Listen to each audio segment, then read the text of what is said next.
cette parole. Prions pour que le Seigneur parle encore aujourd'hui. Prions pour que le Seigneur se révèle encore à nous aujourd'hui.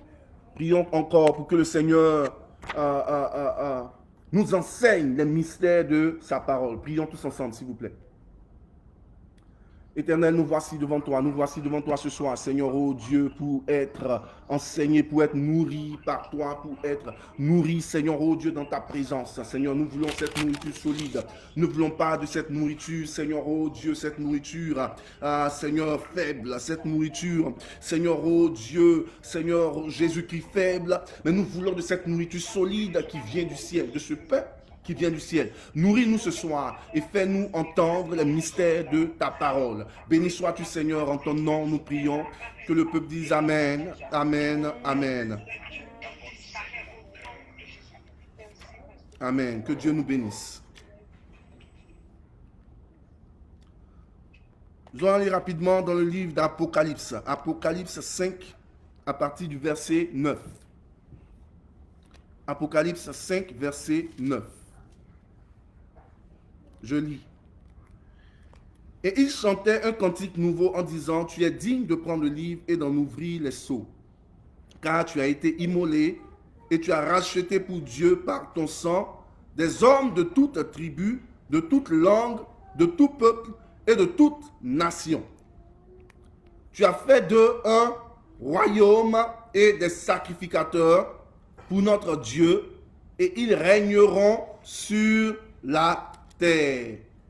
Je relis le verset 10. Tu as fait d'eux un royaume et des sacrificateurs pour notre Dieu, et ils régneront sur la terre. Le thème de notre exhortation de ce soir est roi et sacrificateur. Roi et sacrificateur. Ça fait de cela quelques mois que nous sommes en train de parler du fait que nous sommes en Christ. Et nous parlons du fait que le royaume de Dieu signifie aussi être en Christ. Nous avons dit que le royaume de Dieu n'est pas quelque chose de... c'est pas une location définie comme une location, n'est pas définie comme une juridiction terrestre. Mais le royaume de Dieu est Christ lui-même, est cette puissance qui vient de Dieu et qui entre en l'homme. C'est cela le royaume de Dieu.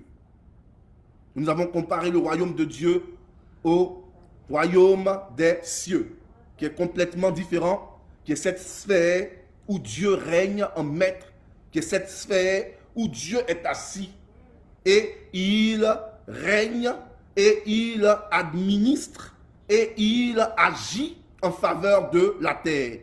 C'est cela donc le royaume des cieux qui est différent du royaume de Dieu. Et le Seigneur va nous envoyer quelque part ce soir. Le Seigneur est en train de nous dire que toutefois qu'on parle de royaume, on parle aussi de roi et de sacrificateur. Et quand nous voyons dans les temps anciens, on voit que chaque roi avait à côté de lui un sacrificateur, un bishop par exemple, ou un sacrificateur. Et cela se fait voir jusqu'aujourd'hui même, où les présidents ont autour d'eux des conseillers. Et aujourd'hui même, il y a des présidents qui continuent à se faire entourer de sacrificateurs, entre guillemets, ou si vous voulez, de pasteurs, de prophètes, ainsi de suite. Cela se fait voir encore aujourd'hui. Donc, toutefois qu'on parle du royaume de Dieu, on parle aussi de roi et on parle aussi de sacrificateur. Allons depuis l'origine des choses. Le tabernacle de Moïse était le modèle de la création. Qu'est-ce qu'on sous-entend par modèle de la création? On sous-entend que le tabernacle de Moïse était un microsome ou un prototype de la création. Je répète, le tabernacle de Moïse était un microsome ou un prototype de la création. Dans Exode 24, verset 16, on voit que Moïse va sur la montagne et pendant 6 jours, la gloire de Dieu s'assoit sur la montagne, la nuée de Dieu s'assoit sur la montagne et pendant 6 jours, Moïse a une vision où Dieu se révèle à lui, où Dieu lui parle de toutes ces choses anciennes qui se sont passées à la création. Donc Moïse, sur le mont Sinaï, pendant 6 jours, a une vision de ce qui se passe dans la création. Et donc Genèse a été écrit par Moïse. Et comment Moïse écrit Genèse, il a d'abord une révélation de ce qui se passe à la création pendant 6 jours. Dieu lui parle. Et Dieu lui parle des choses qui se sont passées dans l'éternité, avant même que le temps ne soit, avant même que l'histoire ne s'écrive. Dieu envoie Moïse depuis l'éternité et lui révèle les mystères de la création. Et on voit dans Exode 40, qui décrit comment Moïse a assemblé le tabernacle. Et on voit que la manière dont Moïse a assemblé le tabernacle correspond aux 6 jours de la création. C'est quelque chose d'exceptionnel. C'est une révélation exceptionnelle. Parce que souvent, on s'empresse à lire les autres livres de la Bible, qui sont faciles à comprendre. Les livres comme Exode peut-être, ou Lévitique même, sont très difficiles à expliquer. Tu as besoin de révélation pour comprendre ce que Dieu sous-entend. Mais une fois que tu arrives à décoder ce qui se passe dans les Genèse, Exode, Lévitique, cela représente une révélation extraordinaire. Et comme je suis en train de dire, Exode 40 parle de la manière dont le tabernacle de Moïse a été monté dans le désert. Dieu lui dit, Moïse, voilà, tu vas établir un tabernacle et dans ce lieu-là, moi Dieu, je vais descendre et me révéler au peuple. Donc chaque jour, voilà ce que tu vas faire. Tu vas monter telle chose, tu vas monter telle chose, tu vas monter telle chose. Rien n'a été fait par hasard dans le tabernacle de Moïse. Toute chose a été faite sous mesure de Dieu. Raison pour laquelle les Juifs appellent Dieu le maître de l'univers, l'architecte de l'univers. Parce qu'avec Dieu, rien ne fait par hasard. Toutes choses sont faites sous mesure. Avec Dieu, c'est la perfection totale. Donc, la perfection de Dieu se fait voir dans le tabernacle. Et chaque chose, chaque objet, chaque mesure correspond à ce qui a été fait dans la création. On voit que la parole de Dieu nous dit, dans notre version de Louis II, est-ce que je peux parler à des gens ce soir? Quelqu'un me dit amen. Est-ce que je peux parler à des esprits ce soir? Ce soir, ce sera du lourd. Ce soir, ce sera du lourd. Ce sera du lourd. Donc, préparez-vous à prendre des notes. Préparez-vous à écouter. Parce que je veux parler à des esprits. La parole de Dieu nous dit qu'au commencement, Dieu créa les cieux et la terre. La terre était informe et vide. Et il y avait des ténèbres à la surface de l'abîme. Et l'Esprit de Dieu se mouvait à la surface des eaux. Il dit que la lumière soit et la lumière fut. Ce fut quoi? Le premier jour. C'est ce que Louis II dit. Le premier jour. Mais la véritable version hébraïque nous dit que ce n'était pas le premier jour, que c'était le jour 1.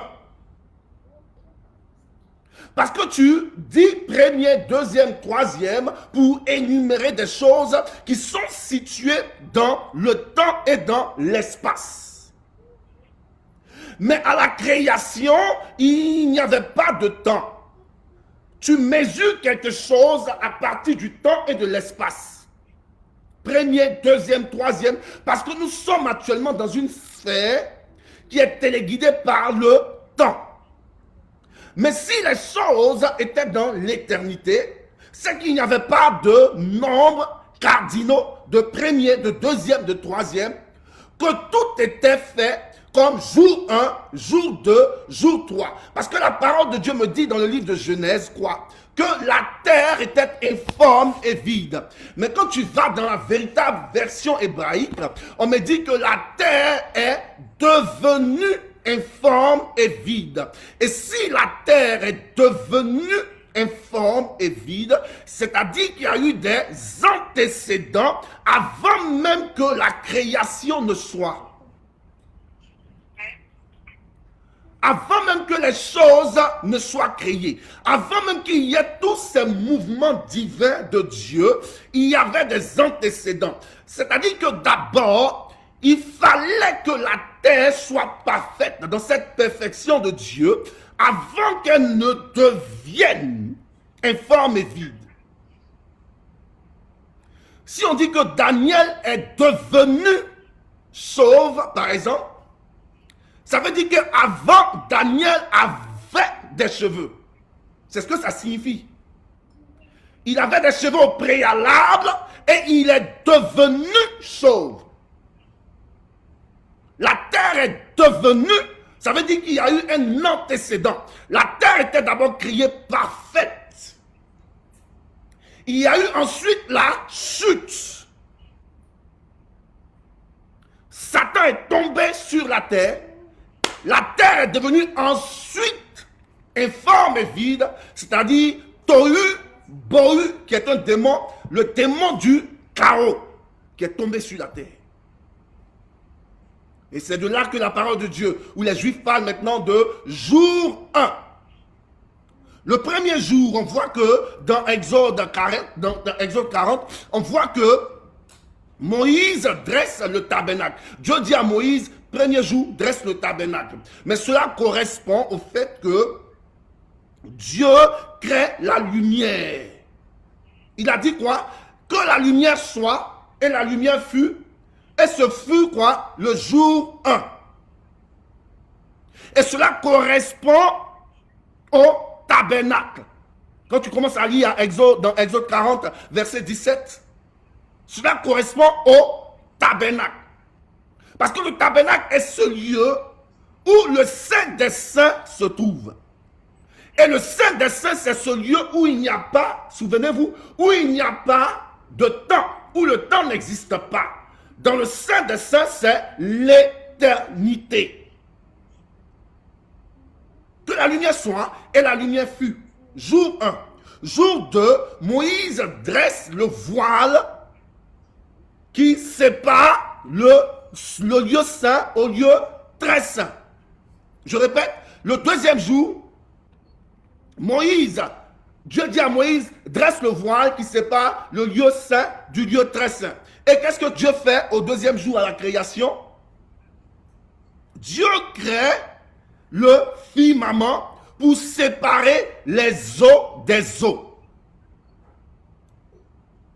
Jour 2, il crée le firmament pour séparer les eaux qui sont au-dessus des eaux qui sont au-dessous. Mais qu'est-ce qui se passe au-dessus? Au-dessus, c'est la présence de Dieu, c'est la gloire de Dieu, la Shekinah, là où Dieu règne. Ce que nous, aujourd'hui, on ne voit pas, le firmament, c'est ce qui se passe derrière le firmament. Dieu règne. Et derrière le firmament, il y a les anges, il y a toute cette chose mystique et mystérieuse qui se passe. Et le firmament voile ce qui est invisible. Et maintenant, il y a la terre où toutes choses sont visibles. C'est ce qui se passe avec Moïse dans son tabernacle. Le voile.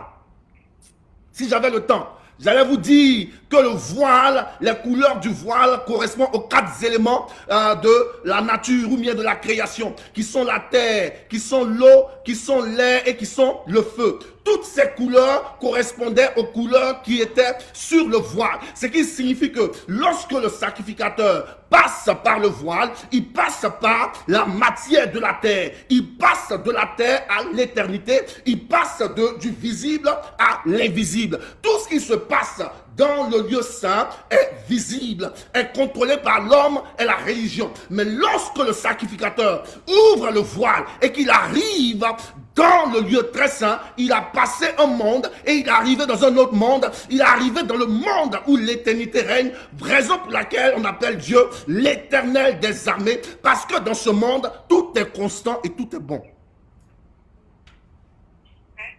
Le jour 3, dans le tabernacle, Exode 40, Dieu dit à Moïse, mets les tables des pains et du vin devant le voile.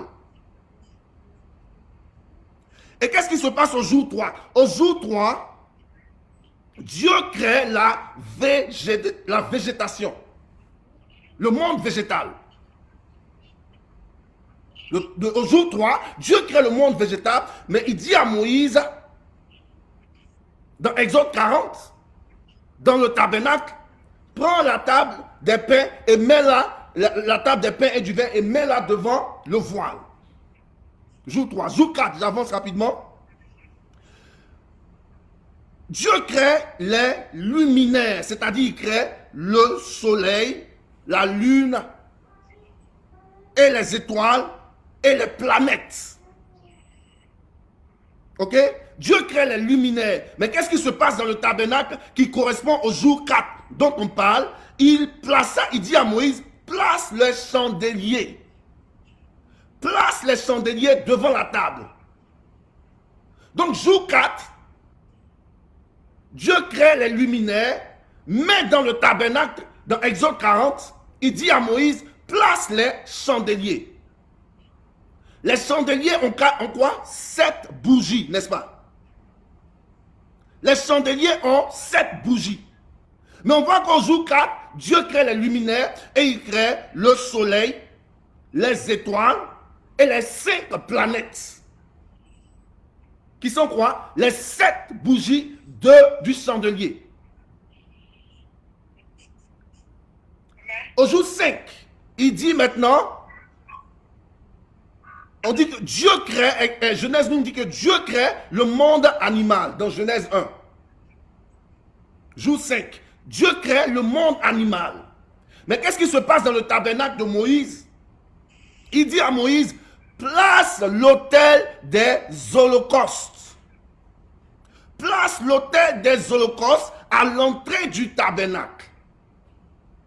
L'autel des holocaustes, c'est le lieu où on faisait les sacrifices d'animaux. Et au jour 6, la parole de Dieu nous déclare dans le livre de Genèse que Dieu crée Adam à son image et selon sa ressemblance. Jour 6.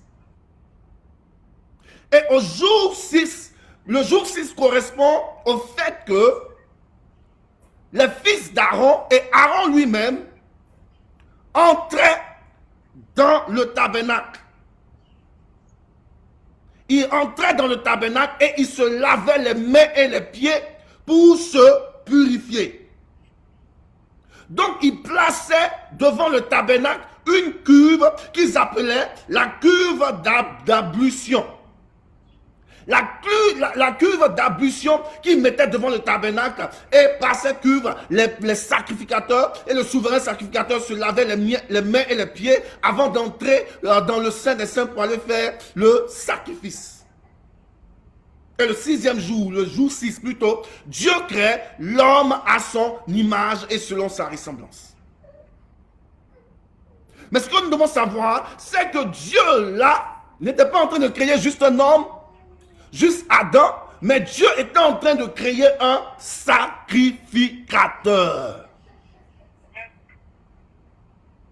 Dieu venait de créer le souverain sacrificateur. Est-ce que nous suivons la chose? J'ai voulu établir ce principe pour que les choses soient claires, pour que nous comprenions que Dieu n'a rien fait par hasard. Tout ce qui se passe dans Éden correspond au tabernacle. Éden lui-même est le temple de Dieu. Éden lui-même est ce lieu où Dieu règne et Adam représente le sacrificateur d'Éden. Nous comprendrons pourquoi maintenant Adam représente le sacrificateur dans Éden. À Éden, Dieu avait une alliance avec sa créature. Je répète, dans Éden, Dieu avait une alliance avec sa créature et sa création appelée l'alliance éternelle. Cette alliance éternelle était aussi appelée l'alliance de paix.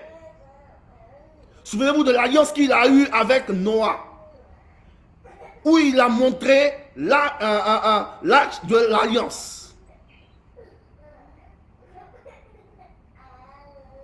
Donc, dans ce lieu, dans Éden, Dieu a créé une alliance. Il a fait une alliance avec sa créature et sa création appelée l'alliance éternelle. Pourquoi l'alliance éternelle? Parce que c'est dans l'invisible. C'est dans ce lieu où Dieu lui-même, il régnait en maître, où il n'y avait pas de temps. Et je vous ai rappelé le fait que Dieu était appelé l'éternel Dieu des armées. Parce qu'il est lui-même éternel. La parole de Dieu l'appelle l'ancien des jours. Donc ce Dieu fait alliance. Il crée toutes choses. Il crée la créature. Il fait la création. Il crée toutes choses et il fait une alliance avec eux, qui est une alliance de paix, qui est une alliance éternelle. C'est-à-dire tout est en symbiose, tout est bon, tout est merveilleux. Les choses sont connectées à elles-mêmes. Et au milieu de cette alliance éternelle, il dépose l'homme. Au milieu de l'alliance éternelle, Dieu dépose l'homme.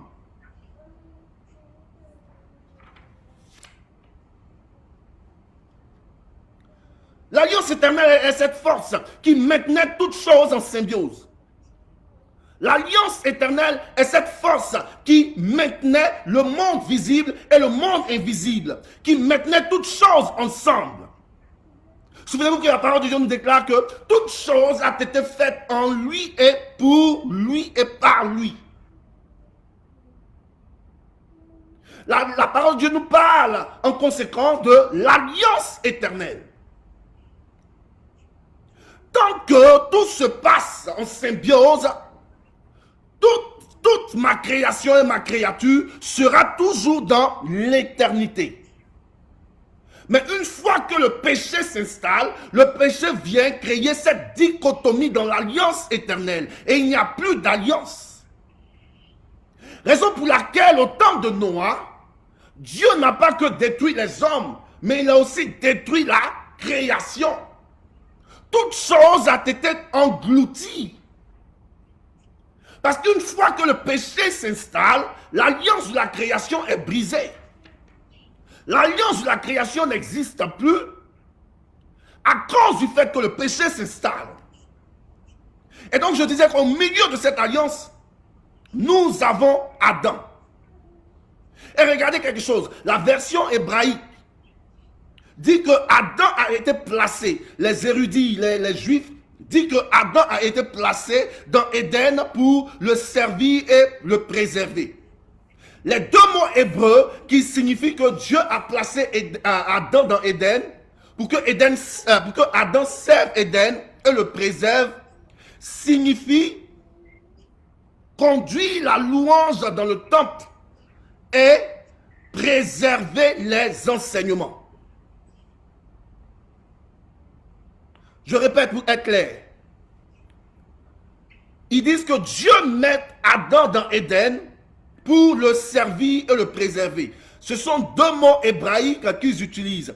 Et ces deux mots signifient conduire la louange dans le temple et préserver les enseignements. Adam n'était pas donc un homme simple que Dieu a déposé dans Éden. Adam n'était pas une créature comme on le voit aujourd'hui, une créature simple. Parce que nous disons dans notre jargon que Dieu a dit à Adam d'être comme un intendant sur la terre. Gouverne la terre. Quand on enseigne, j'entends beaucoup d'hommes de Dieu qui disent que Adam est comme le gouverneur de la terre, gouverne les richesses de Dieu. Mais là, c'est diminuer complètement non seulement Dieu, mais le rôle qu'Adam a dans la création. Parce que Adam n'est pas qu'une simple créature, mais Adam devient un sacrificateur et un roi. Parce que c'est cela même, le rôle du roi et du sacrificateur. Le roi règne sur la terre et le sacrificateur, lui, s'occupe de tout ce qui se passe dans le temple, de la louange et de l'adoration.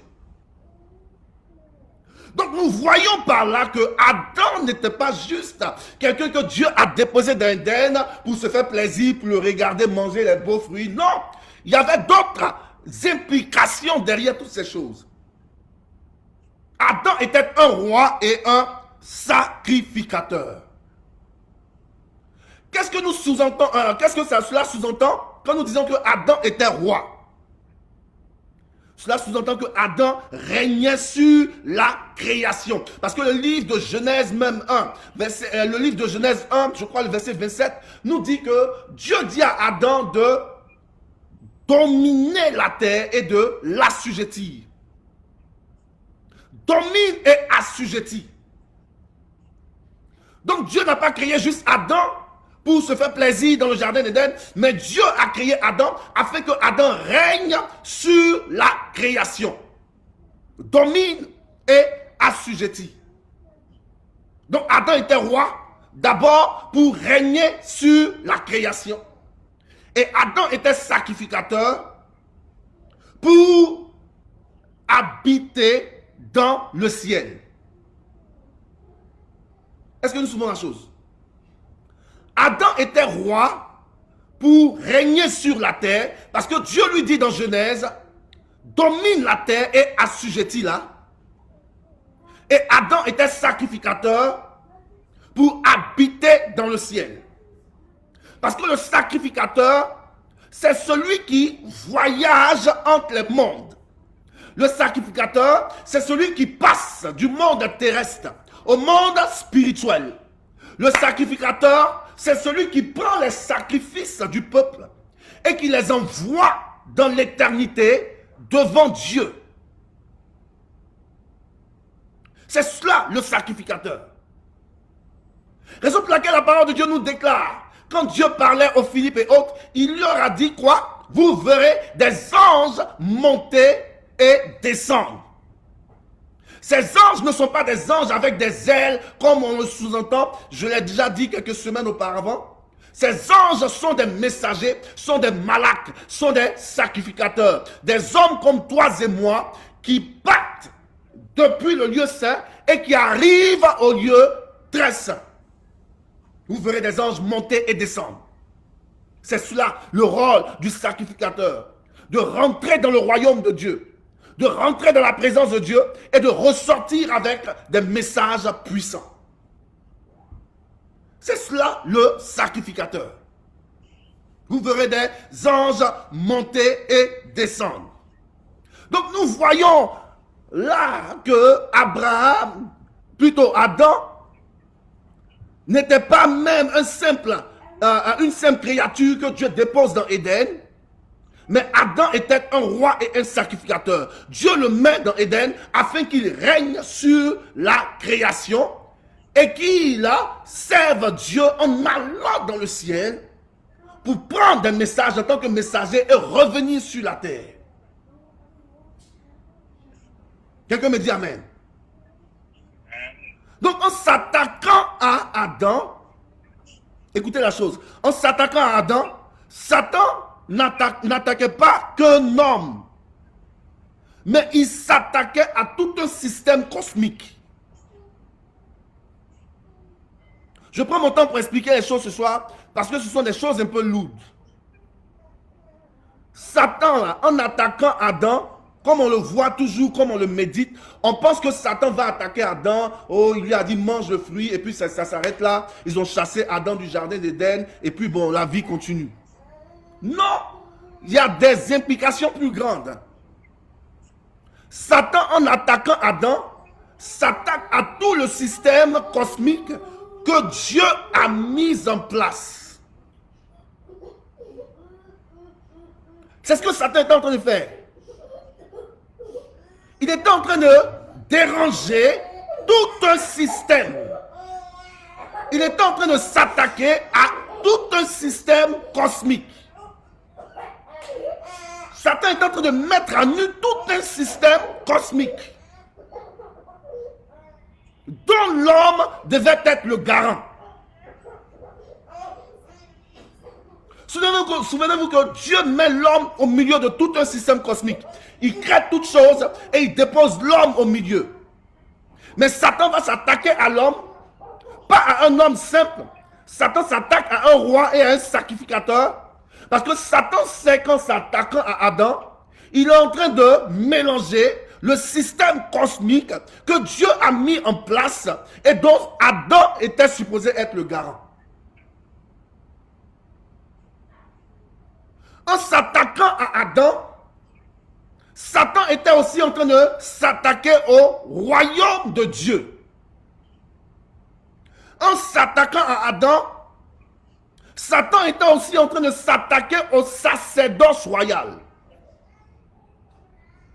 En s'attaquant à Adam, Satan était aussi en train de s'attaquer à la création. C'est ce qu'il est en train de faire. Donc, c'est des choses à comprendre. Ce qui se passait dans le jardin d'Éden avait de grandes implications sur la création et sur la créature. Satan ne s'attaquait pas juste à un homme. Il s'attaquait à un système cosmique. C'était un combat pour prendre le contrôle de la création et de la créature de Dieu. En attaquant Adam, Satan créait une brèche dans le système cosmique de Dieu. Il créait une brèche dans le système cosmique de Dieu. Parce que souvenez-vous, Dieu crée le ciel et la terre. Il fait la création et il met Adam au milieu de toutes ces choses. Mais quand Satan vient attaquer Adam, il enlève ce point de contact qui maintient tout ce système cosmique. Il fait chambouler le système en enlevant Adam du système, en séduisant Adam, en corrompant Adam. Satan vient déjouer tout un système cosmique. C'est ce qui est en train de se passer dans le jardin d'Éden. Et c'est ce que je veux que nous comprenions ce soir. La terre, donc, lorsque Satan est allé attaquer Adam, la terre venait de perdre son roi.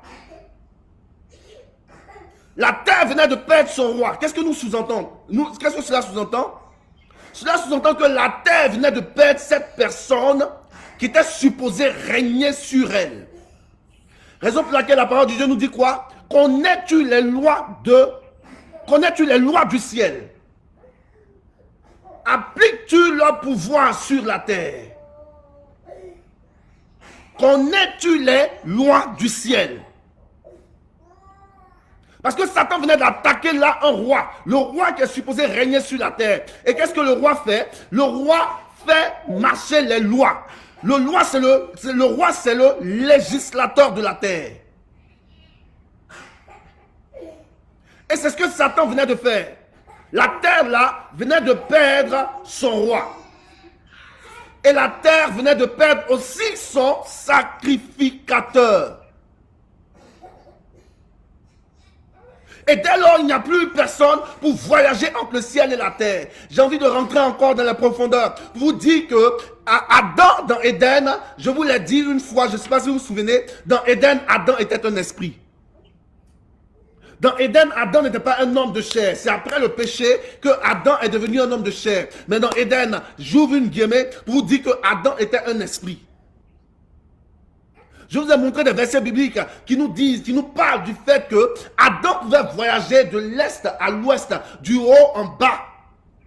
Parce que dans Éden, le ciel était proche à la terre. Le ciel et la terre étaient connectés. Dans Éden, la créature, c'est-à-dire Adam, pouvait voir Dieu sans qu'il n'y ait de barrière. Donc un esprit pouvait se déplacer facilement dans Éden. Donc Satan, en allant attaquer le sacrificateur de Dieu, venait de faire perdre à la terre sa personne, c'est-à-dire cette force qui allait monter et descendre. Raison pour laquelle le livre de Psaume nous appelle et nous dit: qui montera sur la montagne de Sion? Parce qu'il y a des esprits qui sont supposés monter et descendre. Il y a des messagers, des malaks qui sont supposés monter et descendre. Allez dans le secret, allez prendre les mystères, allez prendre des messages dans la présence de Dieu et revenir sur la terre et partager ces messages. Raison pour laquelle le juif nous parle du fait que le sacrificateur, c'est celui qui préserve les enseignements, ce qui veut dire les mystères de la présence de Dieu. Et Satan, en attaquant Adam, venait de faire tomber et le roi et le sacrificateur de l'alliance éternelle.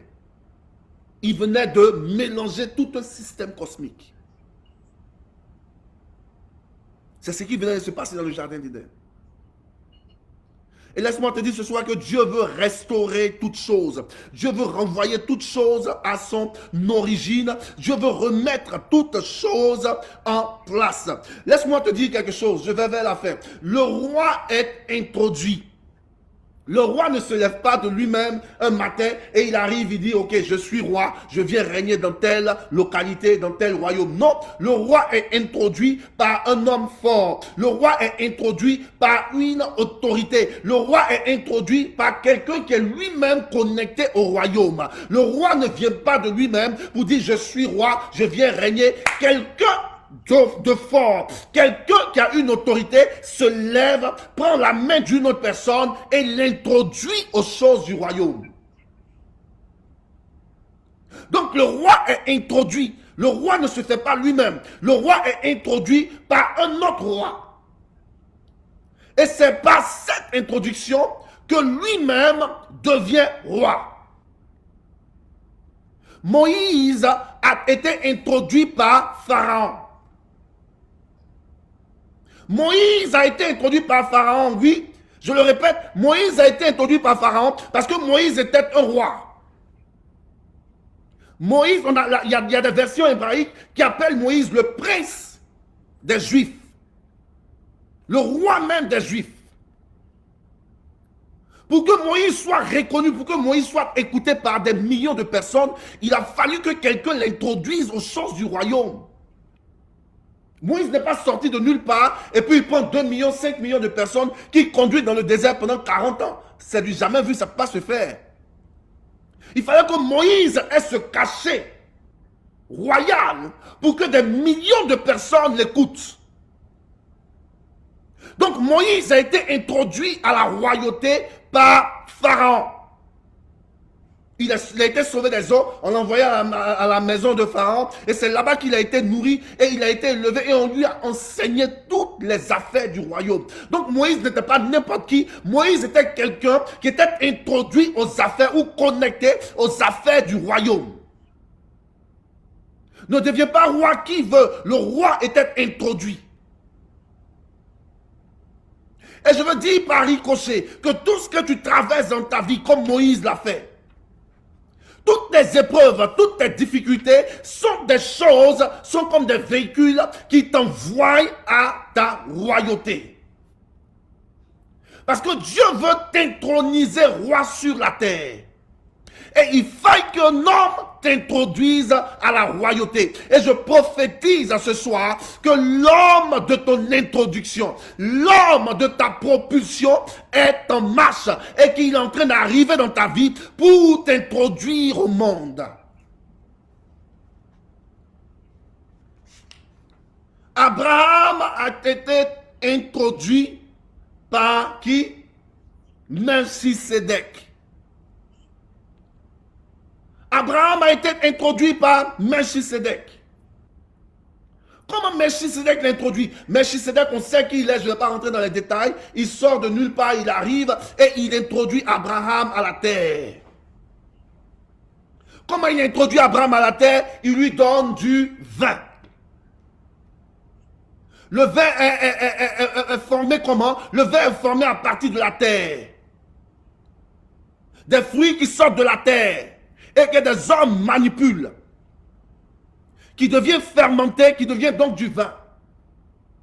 Donc le vin vient de la terre. Melchisédek donc donne le vin à Abraham pour l'introduire à la terre. Parce que pour être un père d'une multitude, il faut que tu sois un roi et il faut que tu sois introduit à la terre. Dans notre monde, dans nos coutumes, quand un enfant naît, qu'est-ce qui se passe? Même pas la mère, la grande-mère de l'enfant, c'est-à-dire la mère de la femme, elle arrive, ou la mère du monsieur, elle arrive dans la maison, elle prend l'enfant, on fait des libations, on prend du vin ou je sais quoi, et on verse à terre.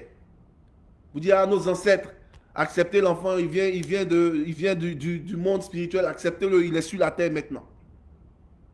Pour que la terre reconnaisse le nouveau-né qui vient d'arriver. C'est cela, le mystère de l'introduction. Abraham a été introduit par Melchisedec. Je vais plus loin. David a été introduit par qui? Par Saül.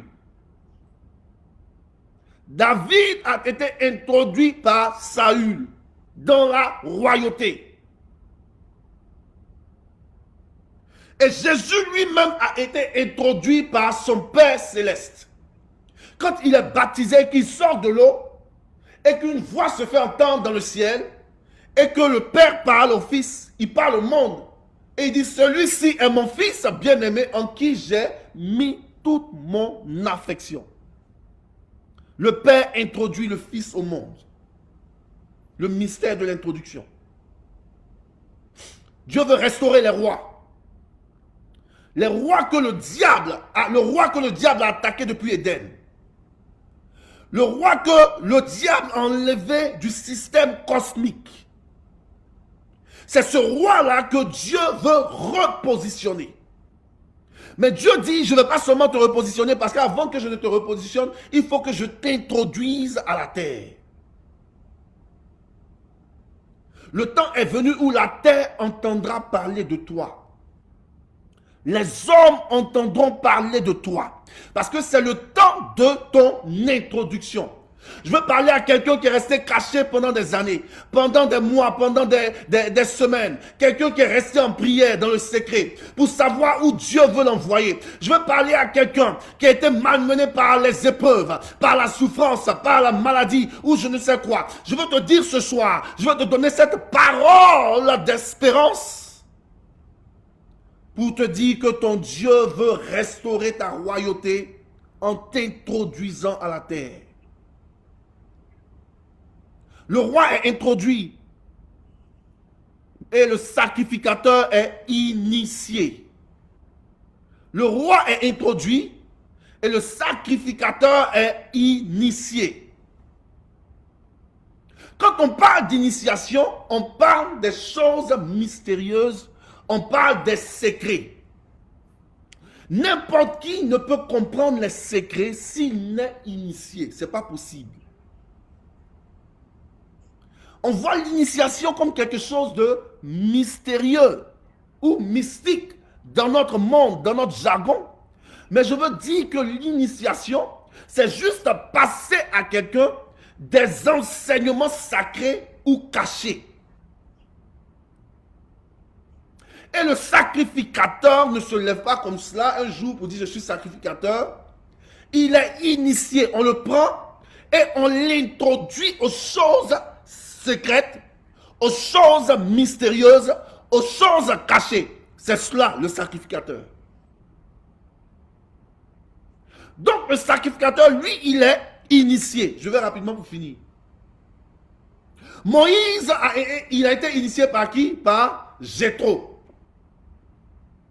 Parce qu'il faut comprendre quelque chose. Dieu veut utiliser Moïse en tant que roi et sacrificateur. Et il dit: je ne vais pas te faire sacrificateur juste parce que pour être sacrificateur, il faut être initié, il faut comprendre les secrets du sacerdoce, les mystères du sacerdoce. C'est beaucoup d'années de formation et d'entraînement. Moïse le fait passer dans la maison de Jéthro, qui est lui-même un sacrificateur, qui connaissait, qui était déjà introduit à Yahweh. Le peuple d'Israël ne connaissait pas Yahweh. C'est par Jéthro que le peuple d'Israël, par l'entremise de Moïse, que le peuple d'Israël a été introduit à Yodé-Vavé, le Dieu Tout-Puissant. Donc Jéthro initie Moïse au sacerdoce. Il entraîne Moïse pendant des années et des années aux choses mystérieuses du sacerdoce. Abraham, il a été initié par, encore une fois, Melchisedec. Comment Melchisedec initie Abraham aux choses du sacerdoce? en lui donnant le pain. Le pain vient du ciel. Et pour être initié aux choses du ciel, il faut que tu aies accès toi-même au ciel. Parce que souvenez-vous, le sacrificateur, c'est celui qui passe le voile et qui arrive au Saint des Saints. Et on nous dit que le Saint des Saints est l'éternité, est ce monde où le temps arrête de marcher, où la Shekinah de Dieu est. Donc, Melchisedec, en venant donner le pain et le vin à Abraham, ne fait pas juste un geste simple, mais il est en train d'initier Abraham aux choses du royaume, aux choses mystérieuses. Le pain que Melchisedec donne à Abraham est appelé aussi le pain des anges, en d'autres termes la manne qui tombe du ciel. David a été initié par Dieu lui-même. Quand on entend Psaume 110 qui nous dit « Mon Seigneur, l'Éternel, a dit à mon Seigneur, assieds-toi là, jusqu'à ce que je fasse de tes ennemis tes marchepieds. » Comment David entend ces choses? Vous pouvez lire Psaume 110 plus tard, à partir du verset 1 et 2. Mais comment David entend ces choses? Pour que David entende l'Éternel parler à son Seigneur, c'est-à-dire l'Éternel Dieu, qui n'est pas Jésus-Christ, je vous l'ai dit déjà. L'Éternel, c'est le Dieu tout-puissant qui règne. Et ensuite, on a notre Seigneur qui est Jésus-Christ de Nazareth. Donc, Psaume 110 est en train de nous dire que Dieu le Père a parlé à Dieu le Fils et lui a dit, viens t'asseoir à ma droite jusqu'à ce que je fasse de tes ennemis ton marchepied. Mais comment David, lui, il entend ça? S'il n'est pas lui-même dans le secret des dieux. S'il n'est pas lui-même devant le trône. C'est la seule raison pour laquelle David entend ces choses, parce qu'il est lui-même introduit aux choses du royaume.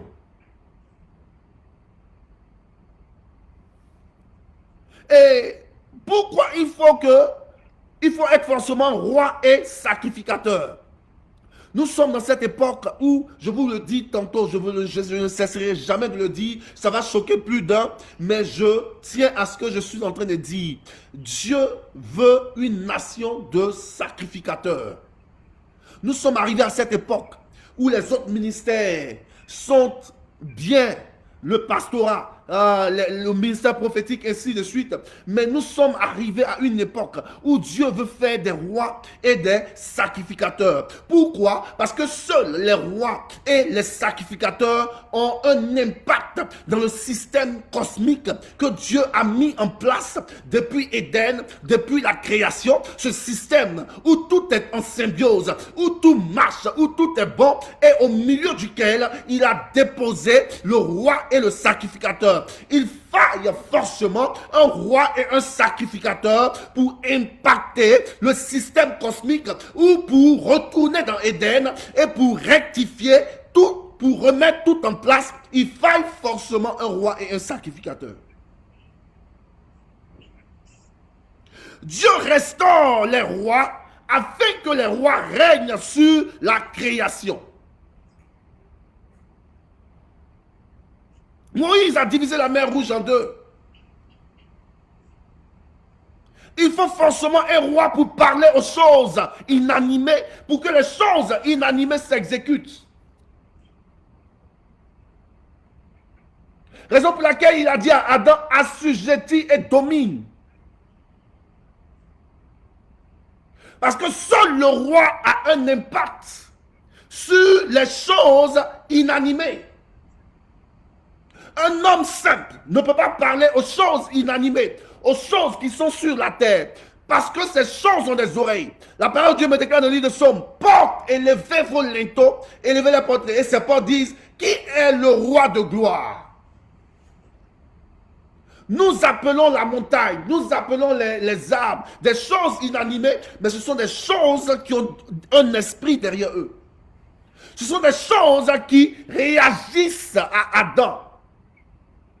Parce que Adam était un roi dans Éden. Souvenez-vous que Adam a nommé les animaux. La parole de Dieu nous dit quoi? Vous demanderez à la montagne de se déplacer pour se jeter dans la mer et la montagne s'exécutera. Donc le roi, c'est celui qui règne sur la création.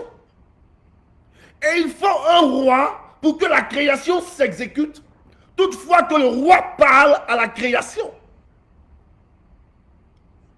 Tu parles à la terre et la terre te répondra. Tu parles au ciel, au soleil, aux étoiles, à la lune et ces choses te répondront. Josué a arrêté le temps, le soleil dans sa course. Il faut un roi pour que les choses qui sont sous le ciel s'exécutent. Lorsque tu parles, il faut que tu sois dans ta position de roi et de reine pour que la création t'écoute. Jésus lui-même a marché sur les eaux. Mais qu'est-ce qui se passe? Les disciples le voient et ils lui disent, ah, est-ce que ça, c'est pas un fantôme qui est là? Pourquoi ils disent que ce n'est pas un fantôme? Parce que la tradition juive nous dit que dans ce secteur où les disciples sont allés jeter les filets pour pêcher là, les gens voyaient des fantômes là-bas constamment. Dans la parole de Dieu, il n'y a rien de hasard. Je ne suis pas en train d'inventer quelque chose. Les gens, ils voyaient les fantômes là-bas constamment. Raison pour laquelle, lorsqu'ils ont vu Jésus, ils se sont dit, ah, c'est les fantômes qui règnent dans le secteur là, qui sont en train de venir nous importuner. Donc, ils le voient, ah, c'est pas un fantôme. Raison pour laquelle Jésus dit à Pierre, non, je ne suis pas un fantôme, viens, marche. Pour que tu voies que je ne suis pas un fantôme. Jésus était roi. Et en marchant sur les eaux, il n'était pas juste en train de se faire voir, de montrer sa puissance pour dire je suis fort. Mais il était en train d'assujettir la création. Mettre la création sous ses pieds en tant que roi. Non seulement la création, mais tous les dieux qui sont sur les eaux. Il était en train de les assujettir. Il faut qu'un roi règne sur la terre. Il faut qu'un roi parle à la création. Il faut qu'un roi parle pour que la création s'exécute. C'est cela le mystère de la royauté. Et Dieu veut restaurer les sacrificateurs.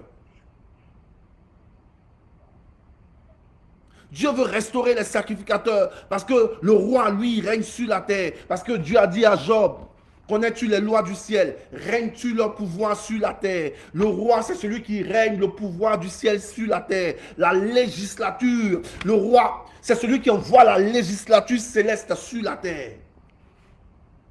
Je vous ai dit que dans le ciel, on a des juges. Dans le ciel, on a un avocat. Dans le ciel, on a une assemblée, un conseil. Tout ce que nous voyons à la justice sur la terre a été copié à partir du ciel. Et le roi, c'est celui-là qui envoie la justice céleste sur la terre. Et le sacrificateur, c'est celui qui voyage entre les mondes. Et Dieu veut restaurer le roi et le sacrificateur. Quand Dieu t'appelle un sacerdoce royal, quand Dieu t'appelle un peuple acquis, une nation sainte, Dieu est en train de te dire que tu es et un roi et un sacrificateur. Mon épouse m'a posé une question. Tous les jours, une belle question d'ailleurs. Tous les jours, tu parles de roi, de sacrificateur, on est des rois et des sacrificateurs. Est-ce que tu sais que dans le peuple juif, avec le peuple juif, seuls les hommes pouvaient être des rois?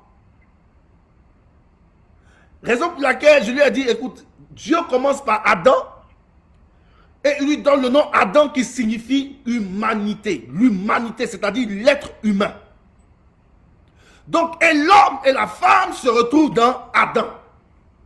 Donc, quand Dieu est en train de parler de sacrificateur, il est en train de parler d'une nation de sacrificateurs. Donc, les hommes et les femmes sont inclus. Je vais choquer ton intelligence avant de terminer. Dieu créa l'homme à son image. Il a créé quoi? Homme et femme. Raison pour laquelle il appelle Adam, Adam parce que c'est l'humanité, parce que c'est l'être humain. Parce qu'en lui, l'homme et la femme sont représentés. Il est créé mâle et femelle. J'ai envie de pousser le bouchon un peu loin, mais on va pas finir. C'est un autre débat. Je sais que mon responsable, Alain, va ressortir avec cette question plus tard. On va débattre dessus. Dans le livre de Genèse, Dieu créa l'homme et la femme. Il les créa mâle et femelle. Il créa l'homme mâle et femelle. Je ne sais pas, je suis en train de paraphraser. Mais pour dire que quand on parle de nation, quand on parle du fait que Dieu veut restaurer son sacerdoce royal, Dieu veut restaurer et l'homme et la femme. Les Kohen, comme mon épouse le disait, qui sont les sacrificateurs, effectivement, ne sont que des hommes qui ont le droit à la sacrificature. Mais avec cette nouvelle alliance, voilà pourquoi Dieu appelle Jésus-Christ un sacrificateur selon l'ordre de Melchisédek. Parce que la loi la change. Avant Melchisédek, dans la loi d'Aaron, seuls les hommes qui viennent de la tribu de Lévi sont supposés être des sacrificateurs. Mais quand on arrive à Melchisédek, les choses changent. Toute une nation, un peuple, comme on vient de lire dans Apocalypse 5, tout peuple, toute langue, toute tribu, tout le monde. Tu n'as pas besoin d'être prophète, évangéliste. Tu n'as pas besoin d'avoir 40 ans de conversion. Dieu veut faire de toi un roi. Il veut te repositionner. Il veut te remettre à ta position initiale. Et toutefois qu'on parle du royaume, c'est de cela qu'on parle. On parle aussi de roi et de sacrificateur. Et Dieu veut restaurer ces deux ministères. Parce que je vous disais tantôt que dans le ciel, on ne parlera plus jamais de prophètes. On ne parlera plus jamais de pasteurs et d'évangélistes. Mais on parlera de sacrificateurs, comme on vient de lire dans l'Apocalypse.